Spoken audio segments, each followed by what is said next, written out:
Putting it on the internet in an effort to get more search engine optimization, more business to do. So I'll start with me, basically to work all the bugs out of it.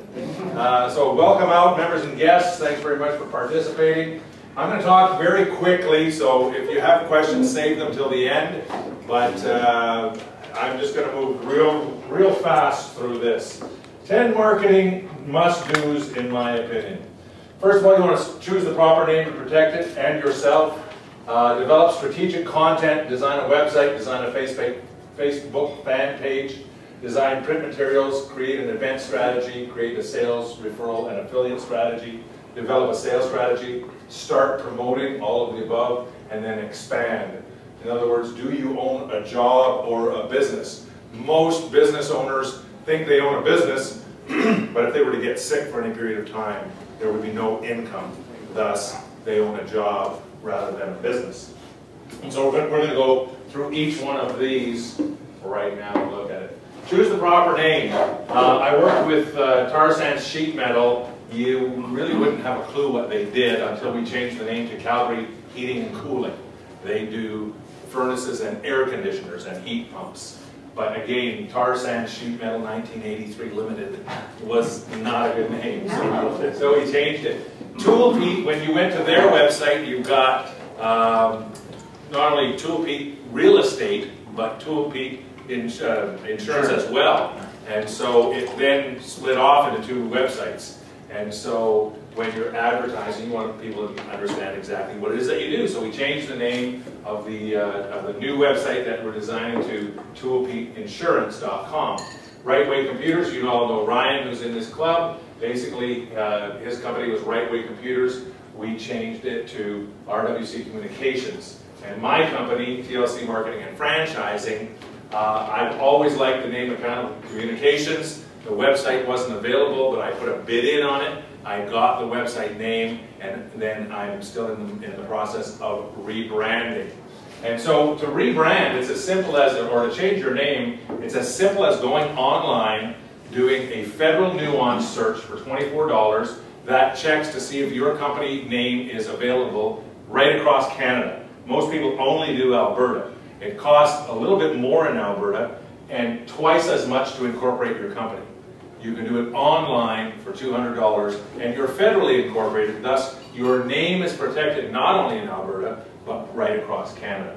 And if you want to go a step further to really protect your name or your logo, it's $400, not $1,900 like most lawyers will tell you. That includes their fees. The actual trademark is only $400, and it's similar in the States. So the next one is, so you've got a company name now, and basically you want to check, when you get the company name, make sure that the .com is available. If you're only doing business in Canada and are positive that you're only going to do business in Canada, then .ca is good as well. I have customers that have .net. In fact, CGAA has .net, and it works very, very well as well. But it's not as powerful to international business as the .com.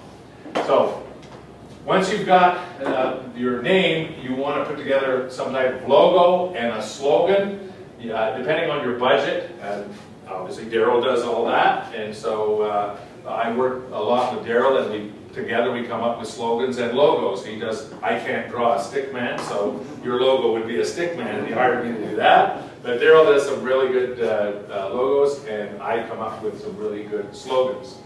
You want to have headlines. In other words, your content that you're going to put on all your marketing materials, postcards, business cards, brochures, website, etc. You want to have all of the following. So obviously you want your logo and your slogan. You want powerful headlines. You want graphics. You want disturb, educate. You want relieve, educate. You want social proof, urgency and scarcity. And then you want to have low-risk calls to action. It's better, you should have at least 3 calls to action. One, contact us on most people's website is call a salesperson. That's not a low-risk call to action. That's a high-risk call to action. Because most people may not be ready to buy your products and services just now, and therefore calling this number means you're going to be talking to a salesperson. they don't necessarily like that. A 1-800 number would work just better. In other words, that's a low-risk next step or call to action. A free trial is a good one, and a free report. So white paper, free report. The trouble with most newsletters that people have is, why would I subscribe to your newsletter? Come up with a powerful headline for your newsletter. Come up with it's better to have a free report and have a powerful headline for your free report. Something that entices me to actually give you my email address. Okay, because I'm going to talk about it in a second. When you do have people subscribe to these, you want to collect information from them. It's like doing a trade show. When you do a trade show, you want to be collecting business cards as opposed to handing yours out. And so when you develop your strategic content, you want to take some things into consideration. Mr. Impulsive, and these are not gender specific, it just happens to be my wife and I, Mr. Impulsive only reads headlines. Not going to read all your text, sorry. So if you've just written a book, next, I'm turning the page, I'm not going to do business with you. If you have powerful headlines though, I'll read them. If they sound too good to be true, then I'll read your supporting text. But I'm not going to read your supporting text unless your powerful headlines compel me to. And they would compel me to because it's unbelievable. Therefore, you have to have benefits in your headlines, not in your supporting text, where most writers put benefits in the actual supporting text. Nobody sees it. So you want to put it in your headlines as opposed to your supporting text. Because even though Mrs. Research is going to read the whole thing, you better have enough copy for her to read. So Mr. Impulsive only reads headlines. Mrs. Researcher, make sure you have enough copy on almost any advertising piece that you do.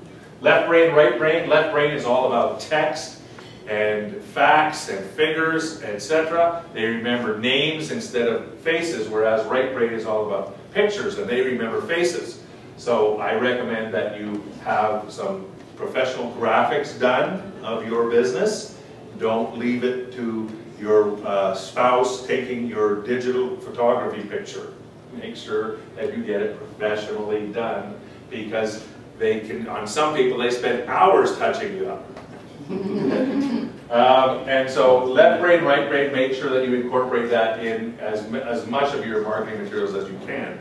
If you had to leave one out, leave graphics out, because graphics cannot sell. Picture a car with no phone number. It's impossible to sell. So graphics attract, and actual text sells. Alpha to beta. Alpha mode is automated motor senses. Beta is decision making. So you want to get people out of a state of hypnosis almost. And that's what we're in when we browse the internet, when we watch TV, when we listen to the radio, when we're driving in our car, for example. So billboards on the side of the road.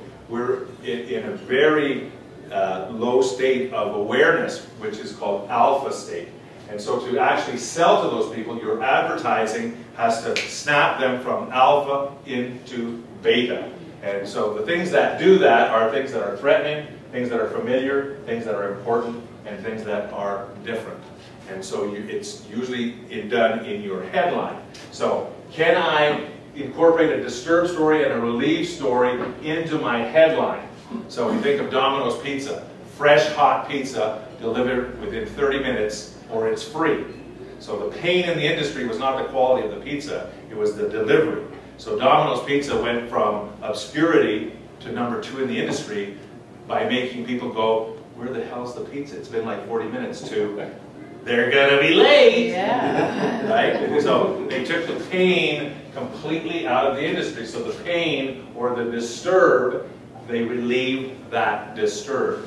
So these are things that snap us from alpha into beta, and you probably won't make a sale unless they're ready to make a decision. Therefore, they have to be in beta. This is why most advertising does not work.